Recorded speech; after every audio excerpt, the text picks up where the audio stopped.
أشهد أن محمدا عبده ورسوله أما بعد فإن خير الحديث كتاب الله وخير الهدي هدي محمد صلى الله عليه وسلم وشر الأمور محدثاتها وكل محدثة بدعة وكل بدعة ضلالة وكل ضلالة في النار.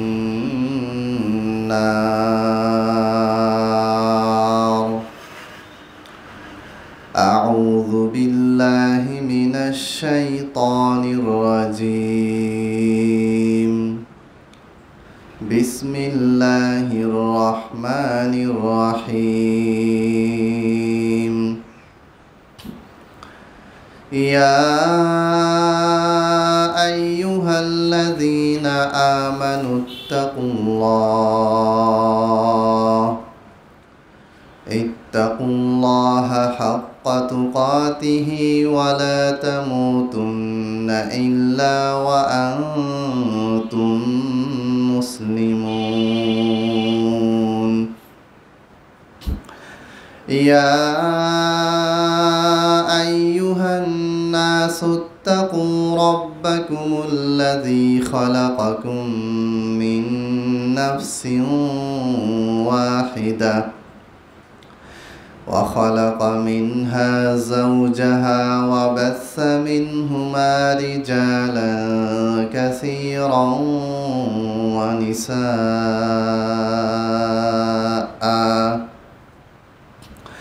واتقوا الله الذي تساءلون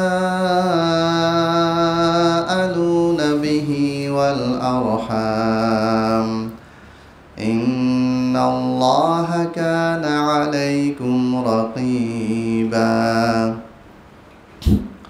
يا أيها الذين آمنوا اتقوا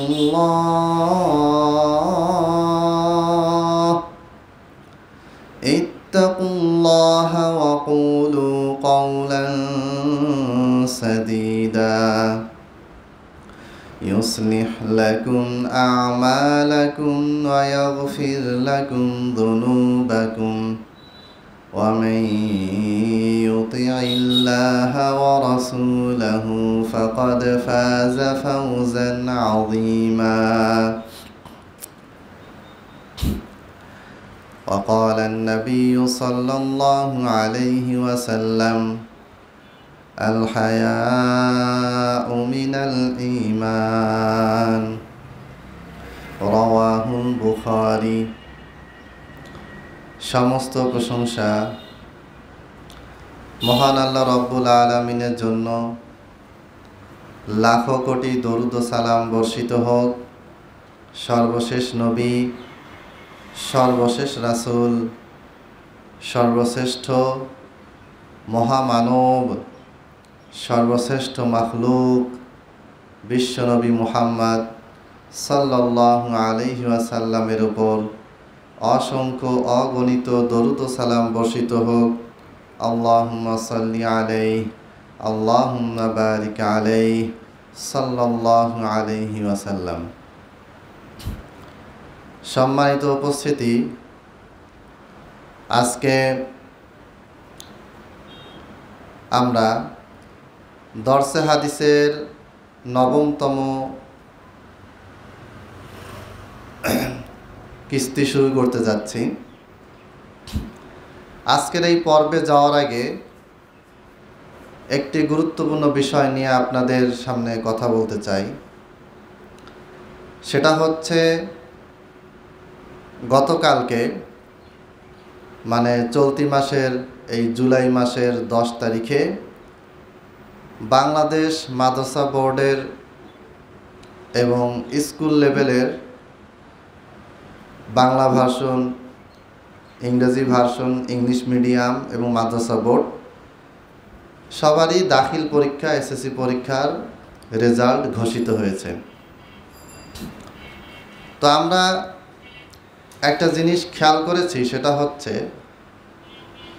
বরাবরই প্রতি বছর যেইভাবে স্কুলের রেজাল্ট প্রকাশিত হয় এবং তাদের যেরকম পাশের হার যেটা ছিল, সেটা এই বছর মোটামুটি গত বছর বা তার আগের বছরের মতোই ছিল, খুব একটা ডিফারেন্স দেখা যায়নি।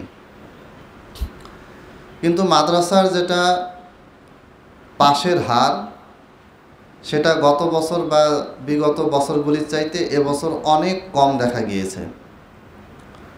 তো এটা নিয়ে অনেক কথাবার্তা হচ্ছে। কেউ বলেছেন যে এটা হচ্ছে মাদ্রাসায় খুব বেশি কঠোরভাবে খাতা কাটা হয়েছে, যেটা স্কুলে করা হয়নি। আবার অনেকে বলছে মাদ্রাসায় এবার নকল কম হওয়াতে ফেলের সংখ্যা বেড়েছে। দুইটা কথাই সঠিক। এক নম্বর কথা হচ্ছে যে বাংলাদেশের শিক্ষা ব্যবস্থায় হাতে গোনা কিছু সেন্টার আছে গোটা বাংলাদেশে, যেগুলিতে নকল হয় না। এর বাইরে শহর, গ্রাম, বিশেষ করে প্রত্যন্ত গ্রামগুলিতে স্কুলের, কলেজের এবং দাখিলের যে সেন্টারগুলি, সেগুলিতে ব্যাপকভাবে নকল হয়। আমি যেহেতু স্কুলেও পড়েছি, কলেজেও পড়েছি, মাদ্রাসাতেও পড়েছি, সবগুলোতে সেন্টার আমি দেখেছি। আমি মাদ্রাসা থেকে সেন্টার ছিল আমাদের Saidpur can't public school and college 2008 সালে। সেখানে বিশাল বড় হলরুমে পরীক্ষা দিয়েছি, অনেকেই নকল করেছে, সেই সুযোগ ছিল। মাঝে মধ্যে কড়া গার্ড হতো, কিন্তু বেশিরভাগ পরীক্ষাতে নকল হয়েছে। এরপরে যখন আমি কামিল পরীক্ষা দিয়েছি, ফাজিল পরীক্ষা দিয়েছি, আলিম পরীক্ষা দিয়েছি, দাখিল এবং আলিমের সেন্টারটা একই জায়গায় ছিল, একই স্কুলে ছিল। ফাজিল এবং কামিলে আমি দুইটা আলাদা প্রতিষ্ঠানে পরীক্ষা দিয়েছি, সেখানেও সেন্টারে নকল হয়েছে। এরপরে আমি সৈয়দপুর কলেজে, ডিগ্রি কলেজে আমি ডিগ্রি পরীক্ষা দিই। ফার্স্ট ইয়ার পড়েছিলাম, সেকেন্ড ইয়ারে উঠে আরও সময় হয়নি, আগ্রহ ছিল না। সেখানেও প্রচুর পরিমাণে নকল হয়েছে। তো এটা এক সময় হতো, এখনকার অবস্থা কি জানি না। তো মোটামুটি নকলের কথা যদি বলতে হয়, তাহলে এটা শুধু যে মাদ্রাসায় হয় তা না, মাদ্রাসাতেও হয়, স্কুলেও হয়, কলেজেও হয়, সব জায়গায় নকলের ছড়াছড়ি গোটা বাংলাদেশে ছড়িয়ে আছে। সেই ক্ষেত্রে একটা সেকশনে নকল বন্ধ করা হবে আর আরেকটা সেকশন নকল খোলা থাকবে, এই জিনিসটা আসলে যৌক্তিক না অযৌক্তিক, এটা অনেকে বলতেছেন আর কি, এবং এটার বাস্তবতা আছে। যেহেতু সময় কম, তাই এটা নিয়ে অনেক বিস্তারিত বলার প্রয়োজন নেই। মাদ্রাসা শিক্ষার দিকে আমি আসলে ফোকাস করতে যাচ্ছি। দ্বিতীয় নম্বর কথা হচ্ছে যে বাংলাদেশে মাদ্রাসা শিক্ষাটাকে এমন একটা পর্যায়ে নিয়ে যাওয়া প্রয়োজন, বা এমন একটা পর্যায়ে নিয়ে যেতে চায় অনেকে, যাতে করে মাদ্রাসা শিক্ষার প্রতি মানুষের বিমুখতা তৈরি হয়। এই শিক্ষার প্রতি মানুষ, মুসলমানরা যেন আস্তে আস্তে মুখ ফিরিয়ে নেয়। যেমন ধরেন, স্কুলে যতগুলি বই পড়ানো হয় সবগুলি মাদ্রাসায় পড়ানো হয়। ক্লাস 9-এর ফিজিক্স স্কুলে যা আছে মাদ্রাসাতেও তাই আছে। ক্লাস 9-10-এর কেমিস্ট্রি স্কুলে যা আছে মাদ্রাসাতেও তাই আছে। ক্লাস 9-10-এর higher math, general math, Bangla প্রথম পত্র, দ্বিতীয় পত্র, English first part, second part, এক কথায় স্কুলে যা কিছু আছে এই সবগুলোই মাদ্রাসায় আছে। আমরা মাদ্রাসায় পড়াচ্ছি, দেখতেছি, স্কুলে বাচ্চাকেও আমরা পড়াই। কিন্তু স্কুলে যা কিছু পড়ানো হয় তার সব কিছু মাদ্রাসায় পড়ানো হচ্ছে। এর উপরে আবার শুধু দাখিলে ক্লাস 9-10-এই এক্সট্রা আরও কিছু সাবজেক্ট মাদ্রাসায় আছে। এক্সট্রা বলতে আবশ্যিক সাবজেক্ট, মানে স্কুলের তুলনায় বেশি আছে। সেটা কি? 1 নম্বর আরবি প্রথম পত্র, আরবি দ্বিতীয় পত্র, কোরআন মাজিদ, হাদিস, আকাইদ ও ফিকহ। তাহলে মাদ্রাসার ছাত্রদের উপরে এত বেশি বোঝা কেন চাপিয়ে দেওয়া হলো? যে একটা এসএসসিতে পড়ে একটা ছেলে, তার যেই মান, সেই মানটা পাওয়ার জন্য মাদ্রাসার স্টুডেন্টকে কি করতে হবে? তাকে ওই স্কুলের সবগুলি বিষয় তাকে পড়তে হবে এবং তাকে কোরআন ও হাদিসও পড়তে হবে। আপাতত দৃষ্টিকোণ থেকে মনে হয় যে এটা খুব ভালো কাজ, কিন্তু এটা একটা সুদূর প্রসারী নেতিবাচক খারাপ ফলাফল বা রেজাল্ট আছে, যেটা আমরা দেখতে পাচ্ছি। সেটা কি? অধিকাংশ ছেলেমেয়েই এই কোনো রকমে কষ্ট করে দাখিল পাস করার পরে এরা আর মাদ্রাসায় পড়তে চায় না, কলেজে যেতে চায়। আমি যতজনের সাথে কথা বলেছি, আমার ছাত্র, আমার বন্ধু বান্ধব, তারপরে যারা আরও পরিচিত আছে, যারা একসময় মাদ্রাসায় পড়েছে এখন কলেজে চলে গিয়েছে বা পরবর্তীতে বিভিন্ন সেশনে গিয়েছেন, তারা প্রত্যেকেই 95 থেকে 98% এই কথা বলেছে যে মাদ্রাসার একই সাথে এতগুলি জেনারেল সাবজেক্ট, তার সাথে আবার 5টা আরবি সাবজেক্ট, এই সবগুলি হিমশিম খাই দেখে আমি কোনো রকমে দাখিল পাশ করে চলে গিয়েছিলাম কলেজে। কলেজ থেকে তারপরে ভার্সিটিতে, তারপরে আস্তে আস্তে বিভিন্ন জায়গায় তারা চলে গিয়েছে। তাহলে আপাতত দৃষ্টিকোণ থেকে মনে হচ্ছে যে এটা সমান, এসএসসির মান দাখিলের মান সমান, কিন্তু এই সমান মান অর্জন করতে গিয়ে একটা স্কুলের ছাত্রকে কিন্তু কোরআন হাদিস পড়তে হয় না। কেন? সে মুসলমানের বাচ্চা, তার কোরআন হাদিস পড়তে হবে না? পড়তে হবে। তো দাখিলে যা আছে স্কুলেও তাও থাকবে, স্কুলে জেনারেল সাবজেক্ট বেশি থাকবে আর দাখিলে জেনারেল কম থাকবে। এইরকম কিছু ব্যালেন্স যদি থাকতো তাহলে একটা কথা ছিল। এখানে ব্যালেন্স নাই। এখানে দাখিলের ছেলেমেয়েরা স্কুলের ছাত্রের এসএসসি সমপরিমাণ মর্যাদা অর্জন করতে গিয়ে তাকে এত বেশি পরিশ্রম করতে হয় যেটা স্কুলের ছাত্রদেরকে করতে হয় না, এবং এক পর্যায়ে তারা বিরক্ত হয়ে মাদ্রাসা থেকে এই ছাত্রছাত্রীগুলো ঝরে যায়। এটা একটা বিষয়। আরেকটা বিষয় হচ্ছে যে আপনি দেখবেন যে প্রাইমারি ক্লাস 1 থেকে ক্লাস 5 পর্যন্ত প্রাইমারি লেভেলে একটা টিচারের যে বেতন, ইবতেদায়ী ক্লাস 1 থেকে ক্লাস 5 পর্যন্ত মাদ্রাসার ইবতেদায়ী প্রাথমিক শাখাতে যে টিচাররা আছে, সরকার যাদেরকে বেতন দেয়, তাদের কিন্তু ওই প্রাইমারি লেভেলে বেতন তারা পায় না। সম্প্রতি জাতীয়করণ হয়েছে, বেশ কিছু পরিবর্তন এসেছে, কিন্তু দীর্ঘদিন ধরে যে বৈষম্য আসছে এটা কিন্তু আমি বলতেছি। প্রাইমারি টিচার তার বেতন ভাতা, তার বোনাস, তার বিভিন্ন অনুষ্ঠান, বিভিন্ন উপলক্ষে সে যেই ইয়াটা পায়, সরকারি অনুদানটা পায়, এটা কিন্তু কি পায় না, ইবতেদায়ের এরা পায় না। খেয়াল করেন যে আপনি এসএসসি পাশ করলেন, স্কুল থেকে আপনার আরবির কোনো কষ্ট, আরবির মতন জটিল কোনো সাবজেক্ট নাই। আমি দাখিল মাদ্রাসায় দাখিল পাশ করলাম আপনার সাথে, আমি কঠিন কঠিন সাবজেক্ট, মাদ্রাসার সাবজেক্ট, স্কুলের সাবজেক্ট সব পড়ে আমি পাশ করলাম। পাশ করার পরে চাকরি ক্ষেত্রে বৈষম্য হচ্ছে। এরপরে আপনি যদি আরও অন্যান্য জায়গায় দেখেন, উপরের লেভেলে দেখবেন যে প্রায় সময় মাদ্রাসা শিক্ষার্থীরা কি হয়েছে, তারা বঞ্চিত হয়েছে, বাতিল করা হয়েছে। প্রথমে যখন আলিয়া মাদ্রাসা থেকে ছাত্রছাত্রীরা পরীক্ষা দেয়, 2007 সালে একটা ছেলের নাম আব্দুল আলিম, আমি 2009 সালে, আমি 10 সালে ইন্টার পরীক্ষা দেই। তো এই আব্দুল আলিম সাহেব তিনি মাদ্রাসা থেকে পুরা ঢাকা বিশ্ববিদ্যালয়ের খ ইউনিটে প্রথম বিভাগ অর্জন করেন। প্রত্যেক বছরই মাদ্রাসা স্টুডেন্টদের, ছাত্ররা এরকম প্রচুর পরিমাণে ফার্স্ট, সেকেন্ড, থার্ড হয়েছে। আমি যখন ভার্সিটি ভর্তি কোচিং করেছিলাম, মানে শিখার জন্য, ভার্সিটিতে ভর্তির জন্য না, তখন আমাদের বাংলা ক্লাস নিতেন মুসাব্বির নামে একজন স্যার। তিনি সরসিনা কামিল মাদ্রাসা থেকে আলিম পাস করে ঢাকা বিশ্ববিদ্যালয়ে তিনি চান্স পান। তখন তিনি পুরো এই যে খ ইউনিটের ভিতরে তিনি থার্ড হয়েছিলেন, তৃতীয়তম, এবং তিনি আইন নিয়ে পড়াশোনা করতেন, এবং যে ঢাকা বিশ্ববিদ্যালয়ের যে ডিবেট ক্লাব ছিল, সেই ডিবেট ক্লাবের তিনি একজন চ্যাম্পিয়ন ছিলেন। এখন ওই সময় কিন্তু আলিম পরীক্ষায়, যেটা আমি 2009-10 বা আরও আগের কথা বলতেছি, সেই সময় আলিম পরীক্ষায় দাখিল এবং আলিমে 200 মার্কের বাংলা এবং 200 মার্কের ইংরেজি ছিল না। First part, second part 100 mark দাখিলে, ফার্স্ট পার্ট, সেকেন্ড পার্ট আলিমে 100 মার্ক। এখন ঢাকা বিশ্ববিদ্যালয় কর্তৃপক্ষ আপত্তি করলো যে মাদ্রাসা ছাত্ররা তারা ঢাকা বিশ্ববিদ্যালয়ের পরীক্ষা দিতে পারবে না। কেন পারবে না? কারণ ঢাকা বিশ্ববিদ্যালয়ে চান্স পাওয়ার ক্ষেত্রে 200 মার্কের বাংলা এবং 200 মার্কের ইংলিশে পরীক্ষা ইন্টার লেভেলে থাকতে হবে। দেখেন কিভাবে বৈষম্যটা তৈরি হচ্ছে। একদিক থেকে কলেজ থেকে বাংলা 200 মার্ক, ইংলিশ 200 মার্ক করে ছাত্ররা ঢাকা বিশ্ববিদ্যালয়ে ভর্তি হচ্ছে, আর মাদ্রাসায় 100 মার্কের বাংলা, 100 মার্কের ইংরেজি পড়েও তারা পরবর্তীতে অল্প সময় 3-4 মাসের ভিতরে আরবি, বাংলা সেকেন্ড পার্ট, ইংরেজি সেকেন্ড পার্ট সব কিছু তারা আয়ত্ত করে প্রতিযোগিতায় তারা ভালোভাবে প্রতিযোগিতা করে ঢাকা বিশ্ববিদ্যালয় একবার টপ লেভেলের ভর্তি পরীক্ষায় তারা রেজাল্ট অর্জন করছে, তা সমস্যা কি? কোনো সমস্যা নেই। কিন্তু এটাকে দমন করার জন্য কি করা হলো, পরে আলেম পরীক্ষায় কি করতে হবে, 200 মার্কের বাংলা 200 মার্কের ইংরেজি ঢুকাতে হবে। আচ্ছা ঢুকাইছে, কোনো কথা নেই, ভালো কথা।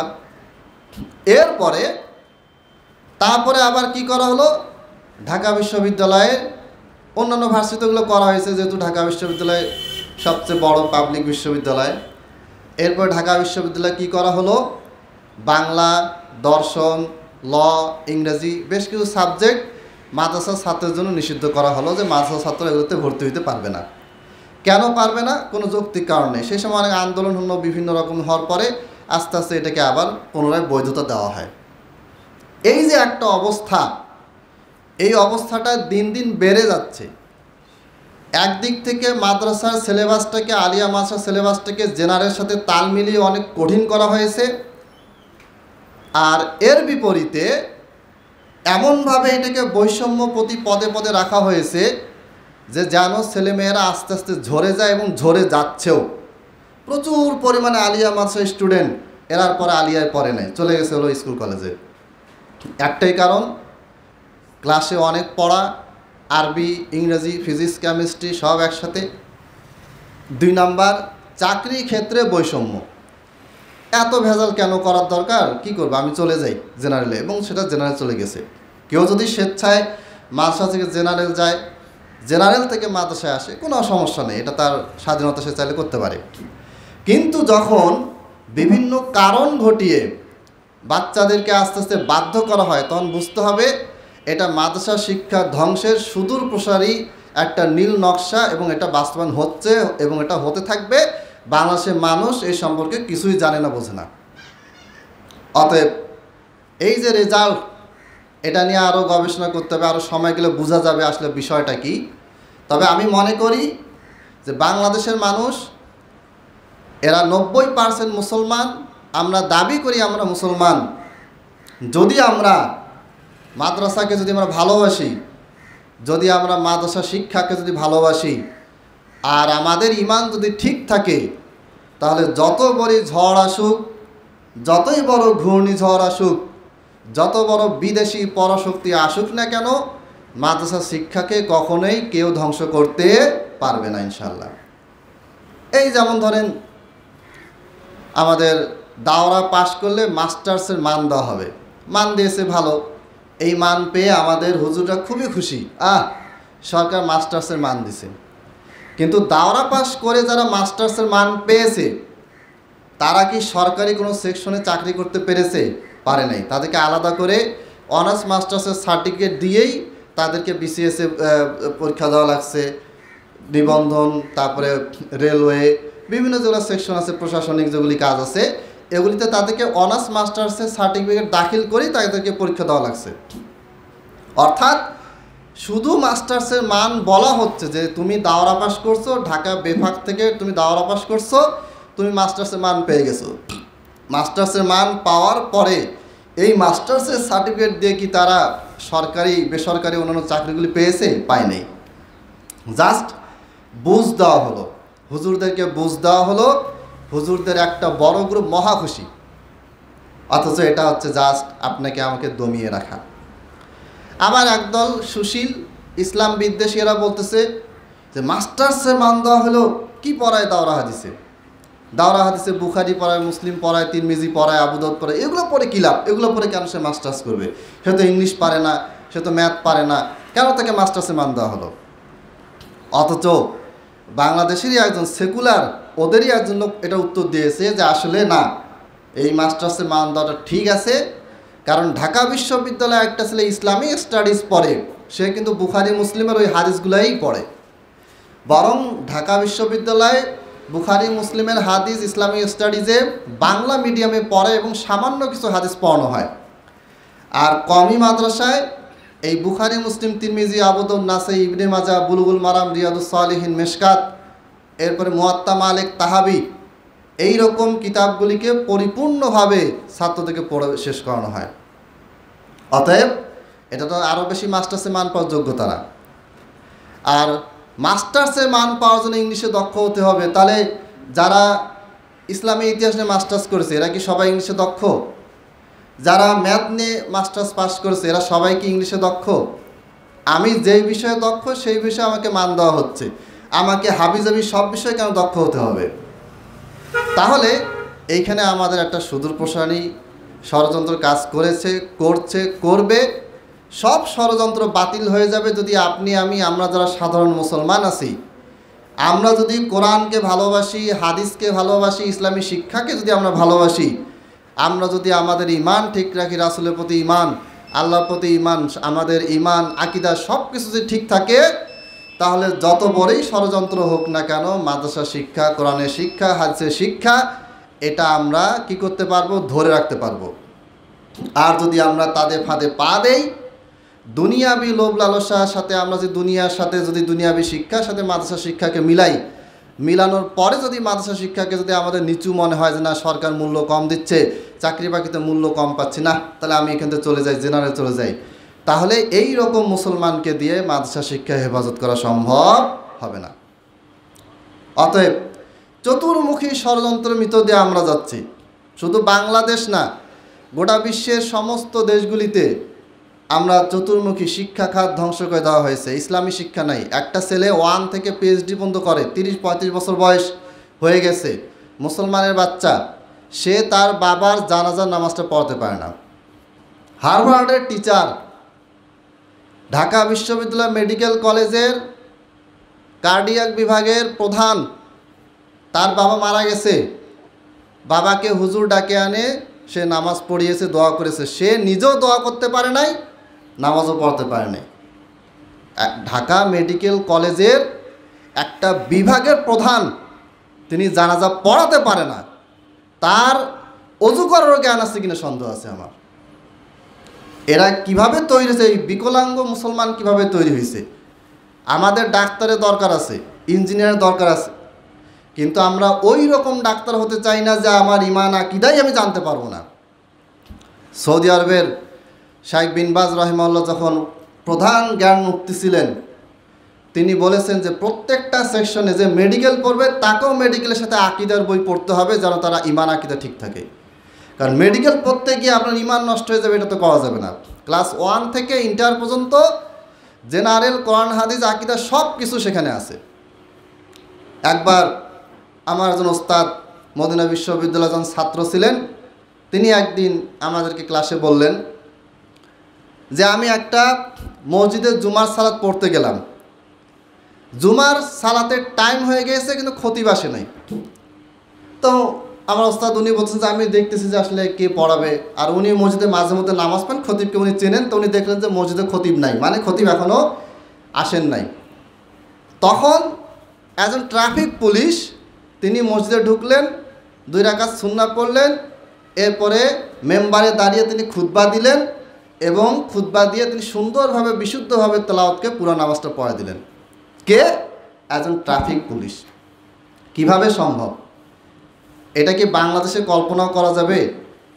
আমাদের বাংলাদেশে 100টা মসজিদের সভাপতিকে খুঁজেন তো খুতবা দিতে পারবে কিনা? মসজিদের বড় সভাপতি, বিশাল বড় কমিটি, হ্যান ত্যান বহুত কিছু, ইমাম সাহেব কী ব্যাপার, 1 মিনিট কেন লেট হয়েছে, এইটা কেন হয়েছে, ওইটা কেন হয়েছে, ধমকের উপর ধমক, ঝাড়ির উপর ঝাড়ি মারে। গোটা বাংলাদেশের অবস্থা, আহলাদিস মসজিদ, হানাফি মসজিদ, দেওবন্দি, ব্রেলভি, সব জায়গায় অবস্থা। মানে ইমাম সাহেবকে কিভাবে দমানো যায়। খতিব সাহেব যে কোনো একটা কথা বলে যে ভালো না লাগে, খতিব সাহেব শুনেন, তাই আপনি এটা কী বলেন খুতবায়, এইরকম ভাষা ব্যবহার করে। কিন্তু এই ব্যক্তিরা কোনোদিন যদি ইমামতি করতে আগায় দেন, আগাবে না, কারণ তার ওই যোগ্যতাই নেই। আর মেম্বারে যদি চড়ায় দেন তো গেছে, মেম্বার ওই দিন নাপাক হয়ে যাবে, এরকম অবস্থা, নাউজুবিল্লাহ। এই রকম ব্যক্তি দিয়ে আমাদের দেশ চলে। এটা কিভাবে হয়েছে? এটা এই শিক্ষার কারণে হয়েছে। এই সেকুলার শিক্ষা, এই ডেমোক্রেসিক শিক্ষা, গণতান্ত্রিক ভিত্তিক শিক্ষা, সেকুলারিজম, কমিউনিজম, ন্যাশনালিজম, বিভিন্ন কুফরি আকীদা মতবাদ যে ঢুকায় দেওয়া হয়েছে, ওগুলার সমন্বয়ে যে শিক্ষা ব্যবস্থা তৈরি হয়েছে, এই শিক্ষা ব্যবস্থা এই রকম হাত পাবেহীন ল্যাংড়া বিকলাঙ্গ মুসলমান তৈরি করেছে। এরা সব জায়গায় আছে। আমরা এমন মুসলমান সব জায়গায় আছি, নামাজ এবাদত বন্দুকিতে আমরা নাই। কেন এটা হয়েছে? আমাদের শিক্ষা আমাদেরকে তৈরি করছে। ক্লাস 1 থেকে নিয়ে ইন্টার পর্যন্ত কম পড়া না, প্রচুর পড়া। ফিজিক্স কেমিস্ট্রি আপনি যদি আয়ত্ত করতে চান প্রচুর পড়তে হয়। ইংলিশ গ্রামার ক্লাস 3 থেকে গ্রামার শুরু, 12টা tense, active voice, passive voice, narration, tag, question, বহুত কিছু, সব কিছু। বাংলা গ্রামের নত্যবিধান, সত্যবিধান, প্রকৃতি, প্রত্যয়, যা কিছু আছে সব কিছু রাখা হয়েছে। আপনি যেটাই পড়েন না কেন পূর্ণাঙ্গভাবে সিলেবাস এই 1 থেকে ইন্টার পর্যন্ত রাখা হয়েছে। আর সালাতের কি আছে, কোরআন হাদিস শিখার কি আছে? কিচ্ছু নেই। একটা ইসলাম শিক্ষা নামকাস্ত বই রাখছে, এই বইটাও কে যে পড়ায় আল্লাহ জানে। বেশিরভাগ কলেজে যারা পড়ায় জেনারেল টিচারকে দিয়ে পড়ানো হচ্ছে, অথবা এমন একজন হুজুরকে দিয়ে পড়ানো হচ্ছে যে নিজে আসলে ওরকম কিছু জানে না, জাস্ট কী হয়েছে ওই টিচার হিসেবে নিয়োগ পেয়েছে, পড়াচ্ছে। তাহলে এই যে শিক্ষা ব্যবস্থা আমাদেরকে 2 ভাগে ভাগ করা হয়েছে, মাদ্রাসা এবং স্কুল, এটা একটা প্রবলেম। 2 নম্বর প্রবলেম, ভাগ তো করা হয়েছে, এখন মাদ্রাসা শিক্ষাটাকে কিভাবে এটাকে কঠিন করা যায়, এটার পরবর্তী রেজাল্ট যতটা সম্ভব ভালো রেজাল্ট কমানো যায়, মাদ্রাসায় পড়ে যেন সে না খেয়ে থাকে বা তার অবস্থান যেন নিচু থাকে, সেই ব্যবস্থাটা সুকৌশলে করা হয়েছে। আর এটা 1971 সালের পরে ডক্টর কুদরতি খুদা কমিশন যেটা হয়েছিল তখনই এটা করা হয়েছে। ডক্টর কুদরতি খুদা কী ছিল? সেকুলার লোক ছিল, তার অনেক কথাবার্তা ইসলাম বিদ্বেষী ছিল, তার বিভিন্ন কথা, উক্তি, বই এগুলো পড়েছি আমি। এইরকম ব্যক্তি বাংলাদেশে সিলেবাস প্রণয়ন করেছে, সেই সিলেবাসে প্রধান হচ্ছে এই ব্যক্তিগুলা। তাহলে আমাদের ভবিষ্যৎটা কোথায়? আমরা কোন দিকে যাচ্ছি? একজন মুসলমান ডাক্তার হবে, কিন্তু তার ঈমান আকীদা কী থাকবে? সঠিক জ্ঞানটা তার ভিতরে থাকা উচিত। এবং অনেক ডাক্তার, অনেক ইঞ্জিনিয়ার আমার ফ্রেন্ড লিস্টে আছে, বিসিএস ক্যাডার, এরা এখন ইসলামকে বুঝে ইসলাম শিখতেছে। মানে তারা এই সারাটা জীবন এই শিক্ষার পিছনে ব্যয় করে এখন চাকরি বাকরি পেয়ে গেছে, একেবারে সেটেল হয়ে গেছে। এখন তাদের কাছে মনে হচ্ছে সবই তো পেলাম, কিন্তু কি পাই নাই? ইসলামী শিক্ষাটা পাইনি। এখন তারা ইসলাম নিয়ে গবেষণা করে, পড়াশোনা করতেছে, বই লিখতেছে, তারা মানুষকে দাওয়াত দিয়ে বেড়াচ্ছে। অনেক ডাক্তার আছে, অনেক ইঞ্জিনিয়ার আছে, অনেক শিক্ষিত মানুষ আছে। আমার ফ্রেন্ড লিস্টে 10 জনের বেশি বিসিএস ক্যাডার আছে। এরা মেসেজ দিয়ে বলেছে, স্যার আপনাকে একটা প্রশ্ন করব, সময় দেন, বলেন। তারা জিজ্ঞেস করে নামাজ, ওযু, বিভিন্ন বিষয়, আমরা উত্তর দিই। কারণটা কি? কারণ মুসলমানদের জন্মগতভাবেই তো তার ইসলামের প্রতি ভালোবাসা আছে। একটা বাচ্চাকে আপনি যতই স্কুলে দেন, স্কুল থেকে তাকে কোরআন হাদিস বিমুখ করেন না কেন, তার ভিতরে কিন্তু ইসলামের প্রতি শিক্ষা ভালোবাসা আছে। একটা কলেজের ছেলে, একটা কলেজের মেয়ে, একটা ভার্সিটির ছেলে মেয়ে জেনারেল শিক্ষা যতই পড়ুক না কেন, তার ভিতরে কিন্তু মুসলমানের বাচ্চা যদি হয়, তার ভিতরে ইসলামের প্রতি ভালোবাসা আছে, তার শিখার আগ্রহ আছে। কোনো স্কুলের ছেলে, কলেজের বাচ্চাকে যে আপনি বলেন যে তোমাকে কোরআন পড়াবো, সে কিন্তু বলবে না যে আমার কোরআন ভালো লাগে না। হয়তো সে সময় পাচ্ছে না, আগ্রহ নাই, কিন্তু সেটা বলবে না। কিন্তু তার ভিতরে আগ্রহটা কেড়ে নিল কারা? আমাদের এই মুসলমানদের ভিতরে বাংলাদেশের মাদ্রাসা খুব কম, স্কুল কলেজের তুলনায় কম। খুব বেশি হলে 10% বা 15% হতে পারে। এই 15% মাদ্রাসার ছাত্রছাত্রীদের ভিতরেও পুরো জেনারেল সব কিছু ঢুকিয়ে দেওয়া হয়েছে, জানে এরা ইসলামটাকে ভালোভাবে শিখতে না পারে। ইসলাম শিখবি নেই, এইভাবেই শিখ।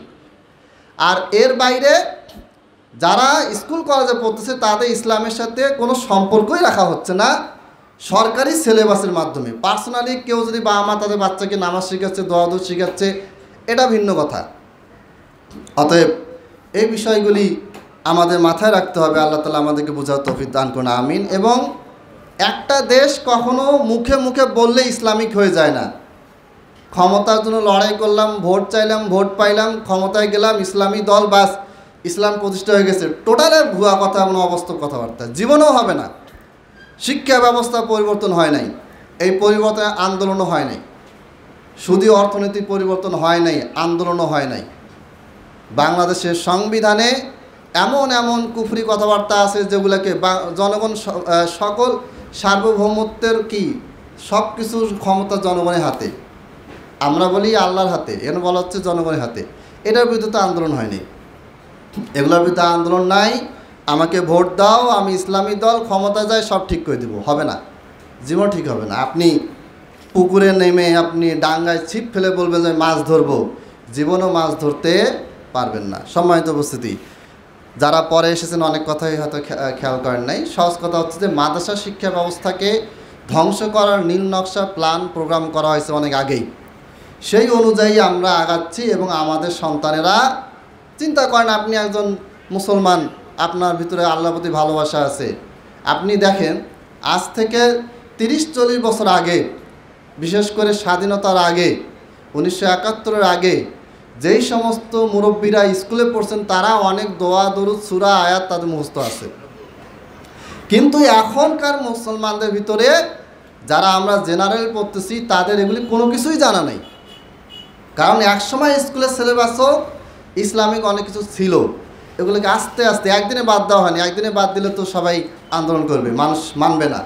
আস্তে আস্তে বাদ দেওয়া হয়েছে অল্প অল্প করে। 10টা সূরা ছিল 8টা সূরা করা হয়েছে, 8টা সূরা ছিল 5টা সূরা করা হয়েছে, আস্তে আস্তে ওটাও বাদ দেওয়া হয়েছে। এইটা হচ্ছে আমাদের এডুকেশন, শিক্ষার উপরে যে কালো থাবা, এই থাবার প্রভাবে আজকে আমাদের অবস্থা। সম্মানিত উপস্থিতি, এবার আমরা হাদিসে চলে যাই সময় শেষের দিকে। ইমাম বুখারী রাহিমাহুল্লাহ তার বিশ্ববিখ্যাত কিতাব আল কোরআনের পরেই যেই কিতাব গোটা পৃথিবীতে সবচেয়ে বেশি জনপ্রিয়, এত বিশাল একটা বই ইসলামী ফাউন্ডেশন 10 খণ্ডে ছাপিয়েছে। এই বইয়েরও হাজার হাজার লক্ষ লক্ষ হাফেজ পৃথিবীতে ছিলেন এবং এখনও অনেক হাফেজ আছেন। এটা হচ্ছে আল্লাহর নবীর হাদিসের কিতাব। এই কিতাবে ইমাম বুখারী রাহিমাহুল্লাহ আল্লাহর নবী সাল্লাল্লাহু আলাইহি সাল্লামের হাদিস বর্ণনা করেছেন। আল্লাহর নবী সাল্লাল্লাহু আলাইহি সাল্লাম বলেছেন, আল হায়া উ মিনাল ইমান। বুখারীর 24 নম্বর হাদিস। পুরো হাদিসের শেষে বলা হয়েছে লজ্জা হচ্ছে কি ইমানের অন্তর্ভুক্ত। যার লজ্জা নাই তার ইমান নাই। আপনার লজ্জা না থাকলে আপনি কি করবেন? রাস্তায় দাঁড়া পেশাব করবেন। মুরব্বী যাচ্ছে, মহিলা যাচ্ছে, নারী পুরুষ যাচ্ছে, বা আমার বয়সী মানুষ যাচ্ছে, আপনি কোনো কেয়ার করবেন না। আপনার লজ্জা না থাকতে আপনি কি করবেন? অন্যের মেয়েকে নিয়ে পালিয়ে যাবেন, অন্যের মেয়ের সাথে আড্ডা মারবেন, আপনার মেয়ে আরেকজনের সাথে আড্ডা মারবে, আপনার কথা মানবে না, কারণ তার লজ্জাই তো নাই। তাকে জেনা, ব্যভিচার, সুদ, ঘুষ, মুখের বাজে ভাষা ব্যবহার করা, অন্যের সাথে দুর্ব্যবহার করা, মুরব্বীদের সামনে বেয়াদবি করা, ছোট বাচ্চাদের সাথে খারাপ ব্যবহার করা, জুলুম করা, অন্যায় করা, ধর্ষণ, যা কিছু আছে, এই কাজগুলি থেকে আপনাকে কে বাঁচাবে? আপনার লজ্জা বাঁচাবে। আপনার যদি লজ্জা থাকে তাহলে মুরব্বীর সামনে আপনি সিগারেট টানবেন না। আর আরও যদি লজ্জা থাকে তাহলে আল্লাহ দেখতেছে, তার সামনে আমি সিগারেট টানতে পারবো না। নাই তো, ওই লজ্জাটাই নাই। আমরা যখন ছোট ছিলাম তখন কেউ যদি সিগারেট খেত লুকায় খাইতো আশেপাশে, আর এখন সবার সামনে। আমার মাদ্রাসার এক ছাত্র প্লে বা নার্সারিতে পড়ে, তার বাবা আমাদের সামনে সিগারেট খেয়ে দোকান আসে, আবার অফিসে পড়ে যে বাচ্চাটাকে ভালো করে পড়ান, কোরআন হাদিস শিখান। তা আমি একদিন বললাম যে আপনি সিগারেট খাওয়া ছাড়ছেন? চেষ্টা করতেছি। আমি তো না, আপনার ছেলেও সিগারেট খড়ি হবে। আপনি সিগারেট খাচ্ছেন আর আপনার ছেলে 2 ঘন্টা মাদ্রাসায় পড়ে সে সব কিছু শিখবে, আর 24টা ঘন্টা বাকি 22 ঘন্টা আপনার সামনে সে সিগারেট খাওয়া দেখতেছে আপনাকে, সে কী শিখবে? আমাদের কাছে কিছু শিখবেন। আপনি পণ্ডশ্রম করতেছেন। আপনি ভালো হন, আপনার ছেলে ভালো হবে। এই জন্য ডাক্তার জাকির নায়েক তার পিস টিভি স্কুলে কোনো বাচ্চাকে ভর্তি করতে নিলে আগে অভিভাবককে দেখে, যে অভিভাবক নামাজ পড়ে না, নিব না ভাই, আপনাকে বাচ্চাকে নিব না, আপনি নামাজি হন, তারপরে আমি নিব। কেন? আপনি এইখানে বাসায় নামাজ পড়তেছেন না, আপনার সন্তান মাদ্রাসায় নামাজ পড়তেছে, সে মাদ্রাসায় এক কাজ দেখবে, বাসায় বাপকে দেখবে আরেক রকম। তার ব্রেনে এটা মানে হয়ে যাবে যে ব্যাপার কি, ওইখানে নামাজ আছে, এখানে নামাজ নাই, তার ভিতরে কন্ট্রাডিকশন, মানে তার ভিতরে পরস্পর বিরোধী চিন্তা আসবে। অতএব এখন বাচ্চা ভর্তি হবে না, আপনি নামাজ পড়া শুরু করেন, বাচ্চাকে নিয়ে আসেন, ভর্তি নিব। তো এই যে সমস্ত পাপাচার, অন্যায়, অশ্লীলতা দেখবেন মোবাইল খুললেই। আপনি যদি একটা যদি আজে বাজে ভিডিও দেখেন, 1000টা আজে ভিডিও আসতেই থাকবে। ভালো জিনিস একটা, আর ফালতু জিনিস হলো 1000টা। আমি একবার আরবিতে একটা বই সার্চ করে বই বার করতেছি, আরবিতে লিখে সার্চ দিছি মাওয়াকিফুল মুআরাদা, বইটা আসছে, ফট করে ডান পাশে একটা অ্যাড চলে আসছে, জুয়া খেলার অ্যাড। সেখানে ক্রস চিহ্ন দেওয়া আছে, আপনি ক্রস দেবেন, ক্রস চিহ্ন এই যে ক্লিক করবেন, টাচ করতেই তো আপনার নজর গেল। কারণ যদি আপনার লজ্জা না থাকে ক্লিক করবেন, জুয়া খেলা মেয়েদের নগ্ন শরীর সব কিছু সেখানে আছে, দেখবেন আপনি। আর যদি আপনার লজ্জা থাকে তাহলে যতই অ্যাড আসে সেটাকে আপনি কী করবেন, স্কিপ করে যাবেন। হ্যাঁ, হয়তো মাঝে মধ্যে চোখ পড়ে যেতে পারে, তওবা করতে হবে, কিন্তু লজ্জা থাকলে আপনি ওই কাজে যাবেন না। রাতের বেলা সবাই ঘুমায় গেছে, মোবাইল নিয়ে একবার আজে বাজে জিনিস দেখতেছে, কেউ দেখতেছে না, আল্লাহ তো দেখতেছে। আল্লাহর সামনে যদি আপনার আমার লজ্জা থাকে তাহলে আপনি আমি ওটা কখনোই দেখব না। নিজের বউকে নিয়ে ভিডিও করে বেড়াচ্ছে, কাপল ব্লগ বলে, ভিডিও করে বেড়াচ্ছে, টাকা ইনকাম করে বেড়াচ্ছে, লজ্জা নেই। তাহলে এই যে অবস্থাগুলো, সমাজে যে বেহায়াপনা ভাঙ্গন, সব কিছুর মূলে আল্লাহ নবী সাল্লাল্লাহু আলাইহি ওয়াসাল্লামের একটা হাদিস খেয়াল রাখলেই যথেষ্ট। আল্লাহ নবী সাল্লাল্লাহু আলাইহি ওয়াসাল্লাম বলেছেন, আল হায়া ও মিনাল ইমান, লজ্জা হচ্ছে ইমানের অঙ্গ বা ইমানের অংশ। যার লজ্জা নাই সে সব কিছু করতে পারে। আরেকটা হাদিসে আল্লাহ নবী বলেছেন যে যদি তোমার লজ্জা না থাকে তাহলে তোমার যা মন চায় তাই তুমি করতে পারবা, আর যদি তোমাদের লজ্জা থাকে তাহলে তুমি কি করতে পারবা, এই সমস্ত কাজ থেকে বিরত থাকতে পারবা। আমরা দেখা যাচ্ছে যে আমরা রাস্তাঘাটে কথাবার্তা হলে, দুজন ঝগড়া হলে গালিগালাজ করতে পারি না, লজ্জা লাগে যে না এই শব্দগুলো ব্যবহার করা কেমন। কিন্তু এখনকার জেনারেশন ঝগড়া লাগার দরকার নেই, একজন একজনকে ডাকতেছে, এমন এমন শব্দ দিয়ে ডাকে যে শুনে ওইখান থেকে পালা যেতে মন চায়। দোকানে চা খাইতে বসছি, দুজন ছেলে কথাবার্তা বলতেছে, এই 8-9 হবে, এমন শব্দ ব্যবহার করতেছে যে আমি চা নিয়ে পরে বাইরে যে দাঁড়ায় চা খাচ্ছি। কারণ কি? আমি যে কথাগুলি বলতেছি এগুলো তো আপনারাও দেখতেছেন বাস্তবতা। কারণ কি? এটা আরও বাড়বে। এবং হাদিসে বলা হয়েছে যে কিয়ামতের আগে আগে মানুষ প্রকাশ্যে জেনা ব্যভিচার করবে, কুকুর শিয়াল যেভাবে কাজগুলি করে, এবং এটা হচ্ছেও, অনেক জায়গায় হচ্ছে, বিশ্বের অন্যান্য দেশে হচ্ছে, বাংলাদেশেও হচ্ছে। সৈয়দপুর তো খুব ভালো জায়গা, এখানে কোনো অপরাধ হয় না, খুবই পবিত্র একটা জায়গা। এই সৈয়দপুরের কাহিনী দেখলে তো আমার আরও মাথা খারাপ। আশেপাশে যতগুলো এলাকা আছে তার চেয়ে সৈয়দপুরে এই কাজগুলো বেশি হয়। এখানে বিল্ডিং, ভবন, কত কিছু হচ্ছে, কাজগুলি আজে বাজে কাজ হচ্ছে। এর মেইন কারণ আপনার সন্তানকে আপনি তো বেঁধে রাখতে পারবেন না। আপনার ছেলের বয়স 20 বছর হয়েছে, তাকে কিভাবে বেঁধে রাখবেন? আপনার মেয়ের বয়স 20 বছর হয়েছে, কীভাবে রাখবেন? ছোটো বাচ্চা না হয় 2-3 বছরের বাচ্চা কোলে নিলেন, আটকায় রাখলেন, খেলা টেলা এটা দিয়ে বুঝ দিয়ে রাখলেন, ধমক মারে আটকে রাখলেন। কিন্তু একটা সময় আসবে যে আপনার ছেলে আপনাকে ধমক মারবে, আপনার কিছু করার উপায় থাকবে না। ওই সময় আপনার বাচ্চাকে আপনি কিভাবে কন্ট্রোল করবেন? ওই সময় কন্ট্রোল করবে তার ঈমান, তার লজ্জা, তার তাকওয়া, তার পরহেজগারিতা। এইটা ছাড়া আপনার সন্তানকে আপনি আমি কেউ কোনোভাবে কন্ট্রোল করতে পারবো না। যতই আপনি কঠোর, আপনি একেবারে দারোগা পুলিশ হন, একেবারে আপনি বিশাল বড় পাহারা বসায় রাখেন, ছেলের পিছনে গোয়েন্দা লাগাই দেন, কোনো লাভ নেই। কোনো না কোনো ফাঁকে সে অন্যায় কাজ করবে, অবৈধ কাজ করবে। আর যদি তার ঈমান থাকে তাহলে সে একমাত্র আল্লাহ ছাড়া আর কোনো কারণে সে হারাম কাজ থেকে বিরত থাকবে না। যখনই তার আজেবাজে কাজ করতে মন চাবে, আল্লাহ দেখতেছে, না সরে আসতে হবে, আল্লাহর সামনে তার লজ্জা হবে।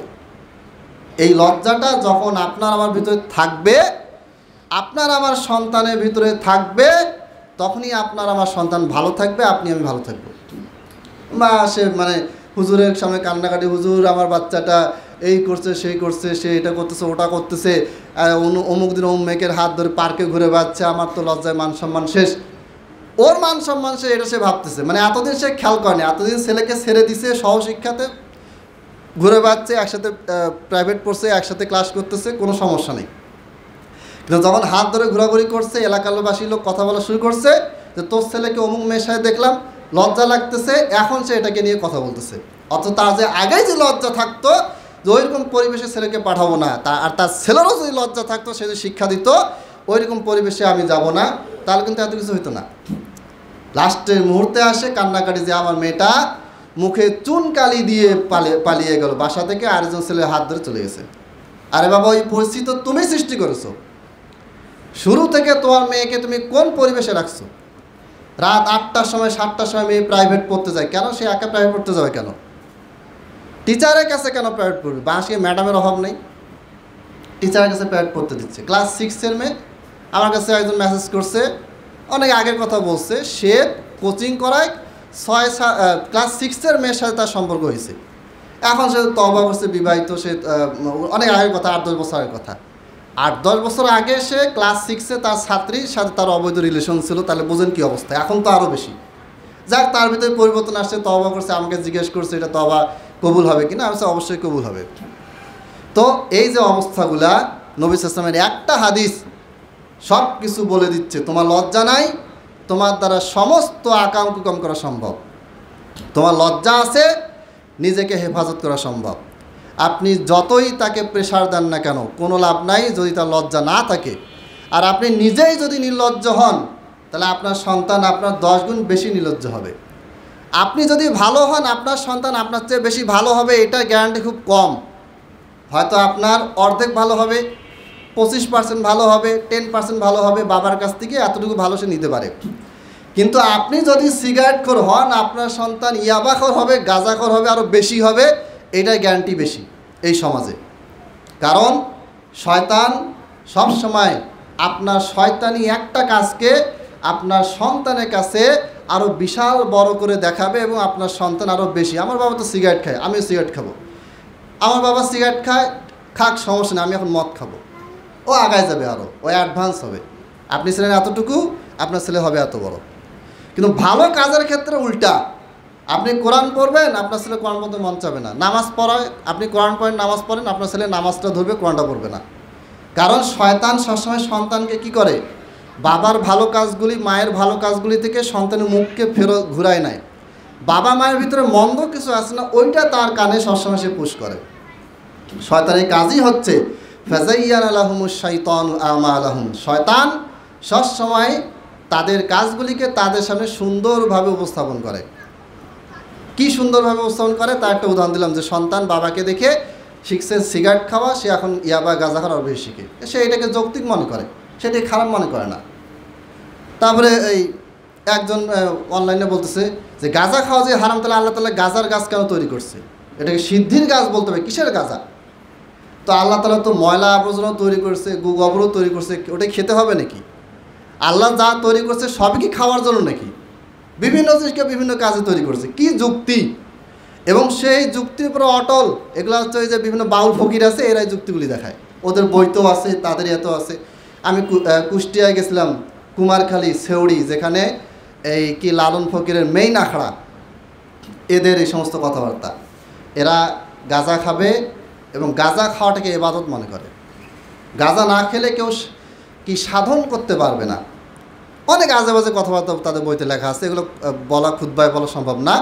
কিন্তু এই যে তাদের কাজগুলিকে শয়তান তাদেরকে সুন্দরভাবে উপস্থাপন করতেছে, হ্যাঁ এগুলো ভালো কাজ। আপনার যৌবন আছে, আপনি যৌবনের তাড়নায় আপনি 10টা মেয়ের সাথে রিলেশন করে আছেন, শয়তান আপনাকে উৎসাহ দিচ্ছে, তো তোমার কি পাওয়ার, কি শক্তি, এবং কি এক একজন কি গর্ব, তোর একটা গার্লফ্রেন্ড নাই, আমার 10টা গার্লফ্রেন্ড আছে, এইরকম গর্ব, নাউজুবিল্লাহ। তো এই যে একটা অবস্থা, এ সব কিছুর মূলে কি আছে? লজ্জাহীনতা। মোবাইলে ঢুকবেন, মেসেঞ্জার চেক করবেন, আপনাকে মেসেঞ্জার দেখতে দিবে না, হোয়াটসঅ্যাপ দেখতে দিবে না।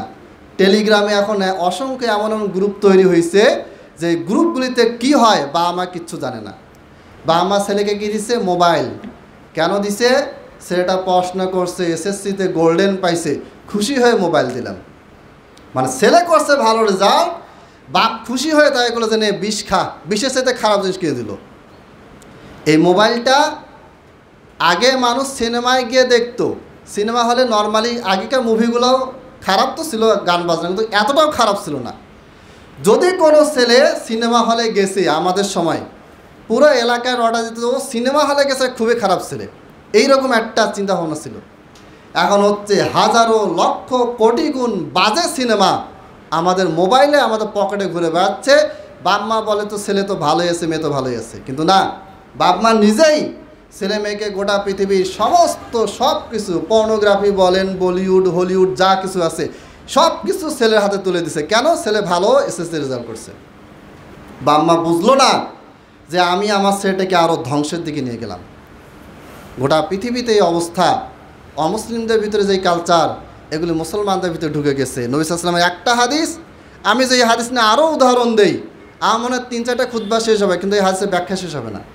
সহজ কথা, নোংরা, অশ্লীলতা, এগুলি থেকে বেঁচে থাকাটাই ঈমান। আপনি যদি নামাজ পড়েন আর আপনি যদি ওই ঢোল তাবলাও বাজান, আপনি নামাজও পড়েন, মেয়েকে নিয়ে বিয়ে বাড়িতে গিয়ে একবার নাচ গান সব কিছুতে আপনি আছেন, তাহলে বুঝতে হবে আপনার এই নামাজ কাজে আসতেছে না, আপনার ভিতরে এখনও ঈমানটাই ঠিক হয়নি। এখন আবার অনেকে যুক্তি দেখায় গান বাজনা হারাম, তার দলিল কি? দলিল অনেক আছে, কাজে কোরআন থেকে দলিল দেখো। কোরআন থেকে দলিল দিতে হবে, কোরআনের ব্যাখ্যা, হাদিস থেকেও দলিল দিতে হবে। শুধু কোরআন থেকে দলিল দেওয়ার এই যুক্তি আসবে কেন? কারণ সবগুলি মিলে শরীয়ত। যাই হোক, আলোচনার শেষের দিকে আজকে আমরা বুখারীর 24 নম্বর হাদিস আলোচনা শেষ করলাম। সবসময় একটা অনুরোধ থাকে আপনাদের প্রতি, আবারও সেই অনুরোধ, আপনারা এই হাদিসগুলি পড়বেন, বোঝার চেষ্টা করবেন। আপনি আমি নিজেকে ধ্বংসের হাত থেকে বাঁচাতে পারবো না যদি আপনি আমি আমাদের প্রিয় নবী সাল্লাল্লাহু আলাইহি সাল্লামের মুখের পবিত্র জবানের পবিত্র বাণীগুলি যে আমরা না বুঝি, না পড়ি। মহান আল্লাহর পবিত্র কালাম, মহান আল্লাহর পবিত্র সিফাত, এই কালামুল্লাহ, এইটা যদি আপনি আমি না পড়ি, এইটা যদি আপনি আমি আমার সন্তানের ভিতরে পড়াতে না পারি, এই শিক্ষা যদি আমরা দিতে না পারি, তাহলে আপনার ঘর থেকে আমার ঘর থেকে মুরতাদ বের হবে, আপনি আমি তখন ঠেকাতে পারবো না। বাংলাদেশে প্রায় কোটির কাছাকাছি ছেলে মেয়ে তাদের ভিতরে মুরতাদ হয়ে গেছে বা মুরতাদের চিন্তাভাবনা তাদের ভিতরে আছে। কোনো একটা বিপদে পড়লো, পা ভাঙলো, হ্যাঁ আল্লাহ নাকি দয়ালু রহমান, তা আমার পাটা ভেঙে দিল, কী দয়া করলো আমার উপরে, এরকম কথাবার্তা। কিন্তু সে এটা বুঝলো না, সে যদি ওই সময় ধৈর্য ধারণ করতো, সবর করতো, আল্লাহর চেয়ে 10 গুণ 1000 গুণ নাকি তাকে দিত এবং এর বিনিময়ে তার গুনাহ মাফ করে দিত। সে এইভাবে চিন্তাভাবনা করতেছে না, সে চিন্তাভাবনা করতেছে এইভাবে যে আল্লাহ হচ্ছেন দয়ালু। তা আমি রাস্তায় যাওয়ার সময় পিছলে পড়ে গেলাম, পরে আমার মাথায় আঘাত লাগলো, মাথায় সেলাই দেওয়া লাগলো বা আঘাত লাগলো, তা আল্লাহ আমার প্রতি কী দয়া করলো, আল্লাহ তো আরও তাকায় তাকায় খালি আমার তামাশা দেখলো, নাউজুবিল্লাহ, এইরকম কথাবার্তা বলে। ভালো পরিবারের সন্তান এরকম প্রশ্ন করে, ডাইরেক্ট প্রশ্ন করে, আমি তো সব দেখে বলতেছি, একেবারে ভালো আলেম পরিবারের ছেলেও এরকম কথা বলতেছে। কেন? কারণ তার ভিতরে ইমানের যে বীজ, এটা আপনি আমি দিতে পারি নাই।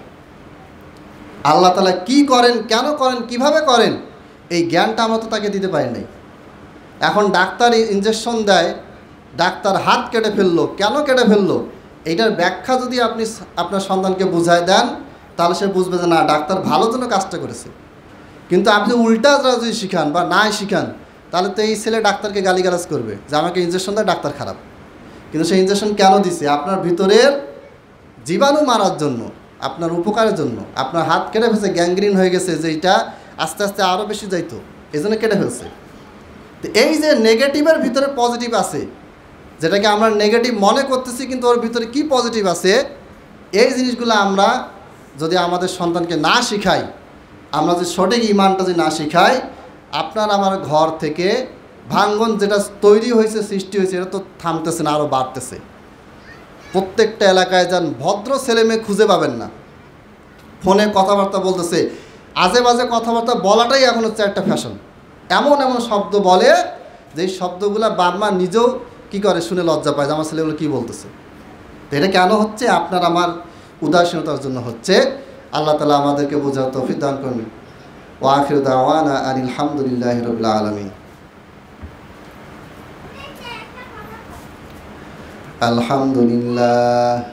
আলহামদুলিল্লাহি নাহমাদুহু ওয়া নাস্তাঈনুহু ওয়া নাস্তাগফিরুহু ওয়া নু'মিনু বিহি ওয়া নাতাওয়াক্কালু আলাইহি ওয়া নাউযু বিল্লাহি মিন শুরুরি আনফুসিনা ওয়া মিন সাইয়্যাতি আ'মালিনা।